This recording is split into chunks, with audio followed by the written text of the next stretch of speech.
That's it, right? So that's our offer. We believe it's a fair one, with advantages for both sides. Yes, well, we're prepared to consider your offer, Ms. Chan, if you can accept some conditions. And subject to consideration by the board. Well, what are the conditions?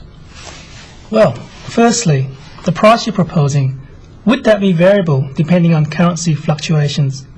The issue is that we're in an unstable environment at the moment. The exchange rate could affect us negatively. Us too. True, but the problem is that we're tied to the US dollar. We could consider hedging against currency in both directions. That would be acceptable. Another problem we may have is that of supply. Our customers often need supply at short notice. If we do get large orders, we need to guarantee delivery, so we need to stockpile. The difficulty there is the capital outlay. How would you feel about a partial offset against our sales? You mean a loan? I suppose so. Would you be agreeable to a deferred payment? We can provide security, of course. I think that would be acceptable. Unfortunately, I would need to get board approval for it. Of course. Then I think we might have a deal. In principle. Time to celebrate.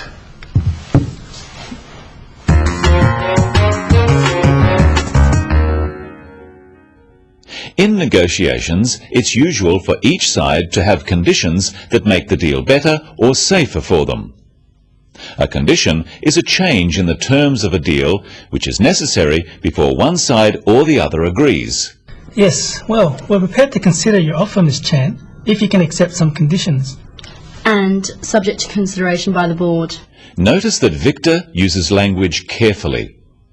He doesn't say, "We agree to your offer." He says, "We're prepared to consider your offer."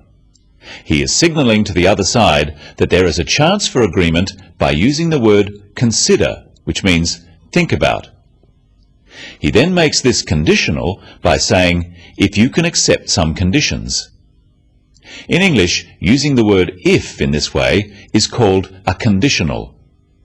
Victor is saying, "We can consider your offer if you can accept some conditions." One part of the sentence is conditional on or depending on the other. The negative is also true. If they can't accept the conditions, Victor can't consider the offer. Notice that Sue adds subject to consideration by the board. Subject to is another type of conditional phrase. She means we can agree if the board agrees. Subject to is a legal phrase meaning only if or only after. There are a number of expressions you can use when giving a condition. Try them after me. Subject to the board's agreement. Conditional on the board's agreement. Providing that the board agrees. As long as the board agrees. On condition that the board agrees. Let's look now at Victor's first condition. Well, firstly, the price you're proposing, would that be variable depending on currency fluctuations? The issue is that we're in an unstable environment at the moment. The exchange rate could affect us negatively. When Victor is talking about conditions, he is exploring various scenarios or things that could happen. Notice that he explains what the problem is. He says, the issue is that we're in an unstable environment. The issue means the problem or the thing that needs discussing. Practice with Victor some ways of introducing a problem. The issue is the exchange rate. The problem is the exchange rate. The difficulty we have is with the exchange rate. One thing that could happen is that the exchange rate, the amount of money you can exchange in one currency for another, may change. Notice that Victor uses the words would and could. Would is like a conditional. One thing might result in another thing happening. The exchange rate might change. Victor is talking about the price for their product. He asks, would that be variable depending on currency fluctuations? Fluctuations are changes. We can express this another way. If the currency changes, will the price change? Could is used to express a possibility, something that might happen. Victor says the exchange rate could affect us negatively. Notice that you can say something will affect you negatively, it will have a negative or bad effect, or positively, it will have a positive or good effect. What is Lynn's response to this first condition or concern of Victor's?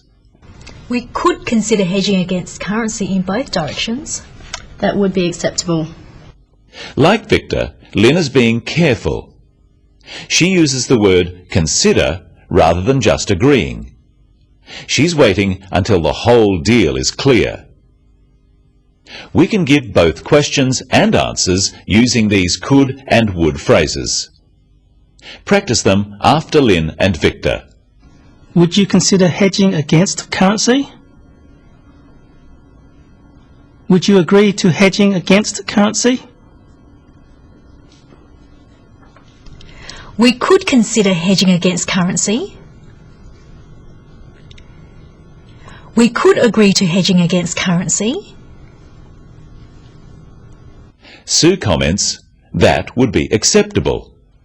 Acceptable simply means able to be accepted.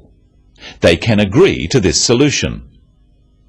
Practice with Sue some phrases you can use to agree and disagree to conditions. That would be acceptable. We can agree to that. We would be agreeable to that. That wouldn't be acceptable, I'm afraid. I'm afraid we can't agree to that. We wouldn't be agreeable to that. Notice that to agree with someone is to think they are right. To agree to something is to accept a proposal. What is Victor's second condition? Let's see. If we do get large orders, we need to guarantee delivery, so we need to stockpile. The difficulty there is the capital outlay. How would you feel about a partial offset against our sales? You might use the phrase, how would you feel about something, if you think it may be a difficult condition for the other side to accept. Sue puts this proposal a different way. Would you be agreeable to a deferred payment? We can provide security, of course. I think that would be acceptable. Unfortunately, I would need to get board approval for it. Sue uses the phrase, would you be agreeable? Would you be agreeable to a deferred payment? A deferred payment is when you pay later for something you buy. Lynn thinks this condition is acceptable, but she makes it conditional on board approval by saying, I would need to get board approval. Notice the stress on would. Practice some phrases you can use for this type of condition. That would have to have board approval. The board would need to approve that. That would be subject to board approval. Sometimes conditions depend on other conditions. One side might say, we agree to your condition if. So it's very important when negotiating to listen for words that signal a condition. Words like if, could, would, provided or providing, as long as, and subject to. And words that might signal a problem, such as problem, unfortunately, and however. Notice that even at the end, they are being careful about what they say.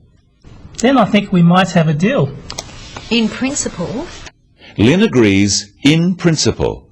This means they have agreed on terms among themselves, but as she needs board approval, she can't authorise the agreement right now. And right now, we've reached the end of today's program. See you next time on The Business of English.